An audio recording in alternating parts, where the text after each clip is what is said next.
সবুরে নেওয়া ফলে। আপনাকে সবুর করতে হবে, সবুর করলে আপনি নেওয়া পাবেন, আর সবুর করবেন না নেওয়া পাবেন না। তার মানে যখন ফুল আসবে তখন আপনি চেয়ে চেয়ে দেখবেন গাছে ফুল আর গাছে মৌমাছি আপনার ভ্রম ভ্রম করবে।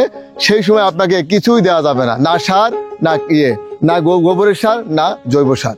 শুধু একটি স্প্রে দেবেন, সেটা হলো মাকড় মারা স্প্রে। দেওয়ার পরে ফুলটি আপনি যখন গুটি বেঁধে যাবে, গুটিটি এই সাইজ আসবে, তখন আপনি প্রত্যেকটি গাছে 25 গ্রাম থেকে 50 গ্রাম টিএসপি সার দিবেন। এটাই পরিচর্যা নাই, সার মাটি নাই, কিচ্ছু নাই। যারা সার দিয়েছে শরীফায় তারাই কিন্তু ধরা খেয়েছে। শরীফা গাছে সার দিলে আপনার শরীফা ধরবে না, ফুলটা ঝরে যাবে, শরীফা আসবে না। একজন সেনাবাহিনীর সদস্য জান্নাতি ফলে নেওয়া বা শরীফা চাষ করে বিনা পরিচর্যায় অল্প টাকা খরচে কিভাবে অল্প দিনে এখানে লাখপতি হয়েছে, আজকের আমি আলোচনা করব। আপনারা কন্টিনিউ আমার সঙ্গে থাকবেন, আশা করি আপনারাও এই চাষটি করতে উদ্বুদ্ধ হবে।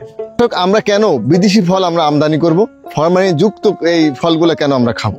বাংলাদেশে আমরা বিদেশি ফলের চাষ করব, করে ওই ফলটা আমরা বিষমুক্ত একটি ফল আমরা জাতিকে উপহার দেব। যে ফলটি খেলে আমাদের জাতি সুস্থ একটা জাতি হবে, সুস্থ সবল জাতি হবে। সমস্ত প্রকারের বিদেশি ফলের চাষগুলো আমরা বাংলাদেশে করব, রুটগুলো নিয়ে এসে চাষ করব।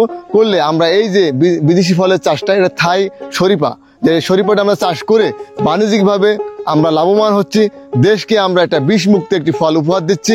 আমরা এই ধরনের ফলের চাষ করে আমরা এই দেশকে এক ধাপ এগিয়ে নেব।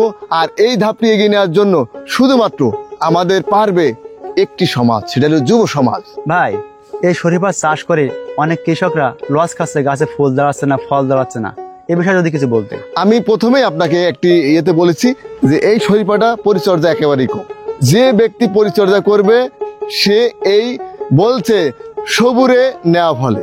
আপনাকে সবুর করতে হবে, সবুর করলে আপনি নেওয়া পাবেন, আর সবুর করবেন না নেওয়া পাবেন না। তার মানে যখন ফুল আসবে তখন আপনি চেয়ে চেয়ে দেখবেন গাছে ফুল আর গাছে মৌমাছি আপনার ভ্রম ভ্রম করবে। সেই সময় আপনাকে কিছুই দেওয়া যাবে না, না সার, না না গোবরের সার, না জৈব সার। আমি দেখেন, আমি বাংলাদেশ সেনাবাহিনী চাকরি করি, চাকরির পাশাপাশি আমি এই জান্নাতি ফল থাই শরীফা আমি চাষটি করেছি। এটা দেখেন, গাছটিতে প্রচুর পরিমাণে ফল। এটা আমদানি করে খাওয়া লাগবে না, আমাদের দেশেই রোপণ করে এই থাই চাষগুলো করে আমি কিন্তু বাণিজ্যিকভাবে কিন্তু সাফল্য লাভ করেছি। আমার গত বছর আমরা প্রতি বিঘা প্রতি 8 থেকে 10 লাখ টাকা হয়েছে। এবার প্রত্যেক বিঘা প্রতি আমরা এবার 5 লাখ টাকা আমরা ধরেছি। 2 বিঘা বাগান আছে আমার, 10 লাখ টাকা আমি আয় করার যে একটা এটা কিন্তু আমি করেছি। তা দর্শক, শুধু আমাদের এই একটি গাছ না, আমি আরেকটি গাছে দর্শকদেরকে নিয়ে যাব। আমার বাগানের আরো গাছগুলো আমি দেখাবো আস্তে আস্তে। তা চলে আসুন, আমরা আরেকটি গাছ দর্শকদেরকে দেখাই। তা দর্শক দেখেন, এই একটি গাছ আমি চলে এলাম আমাদের এই ফার্মের গাছে। প্রচুর পরিমাণের শরীফা, যদি আপনি এদিকে দেখেন প্রচুর শরীফা, প্রচুর পরিমাণে বিয়ারিংটি কিন্তু এই বছরে আমাদের এসছে। প্রচুর বিয়ারিং, প্রচুর। যদি আমি 500 টাকা কেজি হারে এগিয়ে রেটের মাল্টি আমি বেচতে পারি, আমার 5 লাখ টাকার বেশিও কিন্তু আমি এখানে আমার বাণিজ্যিকভাবে আমার এই মুনাফাটা আসবে। আব্দুর রহিম ভাই, আপনি সেনাবাহিনীর সদস্য হয়েও কি জন্য এই জান্নাতি ফলের চাষ করলেন? ভাই, আমি এই জন্য চাষ করলাম যে আমরা বাইরে থেকে যে ফলগুলো আমদানি করে থাকি সম্পূর্ণ ফরমালিন যুক্ত, মুক্ত না। এই জন্য আমি একটি অঙ্গীকার করেছি, সেটা হলো ফরমালিন মুক্ত একটি দেশ গড়া। যে দেশটি আমি একা কিন্তু করতে পারবো না। আপনারা যে দর্শকগুলো দেখতেছেন সবাই মিলে যদি আমরা আগ্রহী হই, তাহলে একটি করে যদি গাছ আমরা রোপণ করি, তাহলে কিন্তু ফরমালিন মুক্ত একটি দেশ আমরা উপহার দিতে পারবো। এই শরীফা চাষ করার জন্য এখানে কি কি পরিচর্যা করতে হয়? এটাই পরিচর্যা নাই, সার মাটি নাই, কিচ্ছু নাই। যারা সার দিয়েছে শরীফায় তারাই কিন্তু ধরা খেয়েছে। শরীফা গাছে সার দিলে আপনার শরীফা ধরবে না, ফুলটা ঝরে যাবে, শরীফা আসবে না। শুধুমাত্র পানি এবং এই গাছগুলোতে ছত্রাকনাশক স্প্রে দেবেন যখন আপনার ফুল আসবে। তারপরে যখন শরীফাটা এই সাইজের আসবে তখন আপনি শুধুমাত্র টিএসপি সার দিতে পারেন, যেটা একটু ফলটা, আর একটি আপনি জৈব সার পাওয়া যায় এখন বর্তমানে, গোবর দিতে পারেন, যে কোনো প্যাকেটিং জৈব আপনি দিতে পারেন। ভাই, আপনি সেনাবাহিনীর সদস্য হয়েও চাষ সম্পর্কে এত অবগত হলেন কিভাবে? আসলে ভালোবাসা। আপনি যদি কারোর সাথে মানুষের সাথে ভালোবাসেন, সে কিন্তু বেইমানি করবে না। গাছের সাথেও ভালোবাসলে এই গাছ কিন্তু বেইমানি করে। গাছকে ভালোবাসুন। গাছকে যদি ভালো না বাসেন তাহলে আপনি দেশকে ভালোবাসেন না। আমাদের বাংলাদেশ কৃষি সমৃদ্ধ দেশ। এই নেওয়া ফলের চাহিদা বাজারে এখন কেমন? এটা বাণিজ্যিকভাবে প্রচুর চাহিদা, যেটা আপনাকে আমি কল্পনায় আমি বললেও আপনি বিশ্বাস করতে পারবেন না, এত পরিমাণ চাহিদা। এই কারণেই সেটা হলো, এটা হলো জান্নাতি ফল, 1 নম্বর।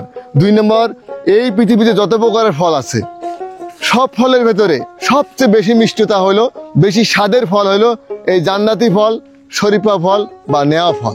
বিভিন্ন জায়গায় বিভিন্ন নামে কিন্তু এই ফলগুলা আপনার চিনে থাকি আমরা। এটা 12 মাস কিন্তু এইভাবেই কিন্তু ধরে থাকবে। আপনার এই গাছের বয়স কতদিন ভাইয়া? এটা 2 বছর প্লাস গাছ, 3 বছরের কাছাকাছি, 2 বছর প্লাস এই গাছটা। এবছর কেমন বেচা কিনা হতে পারে আপনার এই 2.5 বিঘা জমিতে? এই 2.5 বিঘা জমিতে আমরা অনুমান করেছি প্রায় 10 লক্ষ টাকা আমাদের বেচাকেনা হতে পারে, যদি প্রত্যেকটি গাছে এই পরিমাণ আমাদের শরীফা আসছে। আর যদি প্রত্যেকটি আবহাওয়া প্রতিকূল এগুলা ঠেকানোর পরে যদি আমরা শরীফা বেশি 10 লক্ষ টাকা ইনশাল্লাহ আমরা এবছরে হারভেস্ট করতে পারবো। যারা যুবক কৃষক, শিক্ষিত কৃষক, তাদের উদ্দেশ্যে আমরা কি বলতে পারি? তাদের উদ্দেশ্যে বলবো যে আপনার বিদেশি জাতের ফলগুলো চাষ করুন। দেশে ফরমালিন মুক্ত যে দেশটি গড়ার অঙ্গীকার একমাত্র এই যুব সমাজই পারে, আর কেউ কিন্তু এই যুব সমাজ গড়তে পারবে না। কেউ যদি আপনার কাছ থেকে এই জাতের চারা নিতে চায়, আপনি দিতে পারবেন? আমি সেনাবাহিনীতে চাকরি করি, আমার এই চাকরির ফাঁকে ফাঁকে আমি দিতে পারবো কিনা জানি না, তার চেষ্টা করব। কেউ যদি নিতে চায় তাহলে আমার নাম্বারটি নিতে পারে। আমার নাম্বারটি হলো 01735 953088।